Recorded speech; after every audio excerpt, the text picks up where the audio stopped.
உங்களை பொறுத்த வரைக்கும் மீன் ஸ்டாக் பெட்டரா இல்ல மர்ஜ் ஸ்டாக் பெட்டரா? என்ன பொறுத்த வரைக்கும் நான் மீன் ஸ்டாக் தான் பெட்டர்னு சொல்லுவேன். ஏன்னா மீன் ஸ்டாக் பெட்டர்னு சொன்னா அந்த ஆங்குலர் இந்த ஃப்ரண்ட் ஃப்ரேம் ஒர்க் யூஸ் பண்ணிக்கலாம். ஆங்குலர் யார் டெவலப் பண்ணா அந்த கூகுள் தான். அப்போ மீனுக்கு கூகுள் சப்போர்ட் இருக்கு. அப்படி பார்த்தா மர்ஜ் ஸ்டாக்ல React JS யூஸ் பண்றாங்க. React JS கிரியேட் பண்ணது Facebook கம்பெனி தான். Facebook company MERN stack use பண்றாங்க. அப்படின்னா மீன் ஸ்டாக்ல வந்து ஆங்குலர் ஃப்ரேம் ஒர்க் யூஸ் பண்ணி தான் பில்டிங் யூசர் இன்டர்ஃபேஸ்லாம் create பண்ணிருக்காங்களே.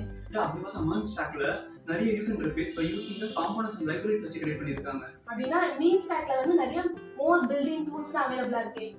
But mean stock compare பண்ணும்போது மர்ஜ் ஸ்டாக் ஈஸியா இருக்கும். as a beginner நம்ம ஸ்டார்ட் பண்ணும்போது உங்க ஜர்னி வந்து ஸ்மூத்தா போகும். as டெவலப்பரா நீங்க போகும்போது அப்போ வந்து மீன் ஸ்டாக் வந்து லேர்னிங் கர்வ் கொஞ்சம் டிஃபிகல்ட்டா இருந்தாலும் கூட லார்ஜ் ஸ்கேல் அப்ளிகேஷன் என்டர்பிரைஸ் அப்ளிகேஷன்ஸ்லாம் வந்து மீன் ஸ்டாக் தான் ஒரு பெட்டர் சாய்ஸா இருக்கும். I agree with your point. But sometimes வந்து மர்ஜ் ஸ்டாக்கை கம்பேர் பண்ணும்போது மீன் ஸ்டாக் ஈஸியாக தான் இருக்கும். நான் அதை அக்ரி பண்ணிக்கிறேன். ஓகே, இப்போ நாங்கள் 2 பேரும் நடத்தின கன்வர்சேஷன் வச்சு உங்களுக்கு எது பெஸ்ட்டுன்னு தோணுதோ அதை கமெண்ட்ஸ் லீவ் பண்ணுங்க.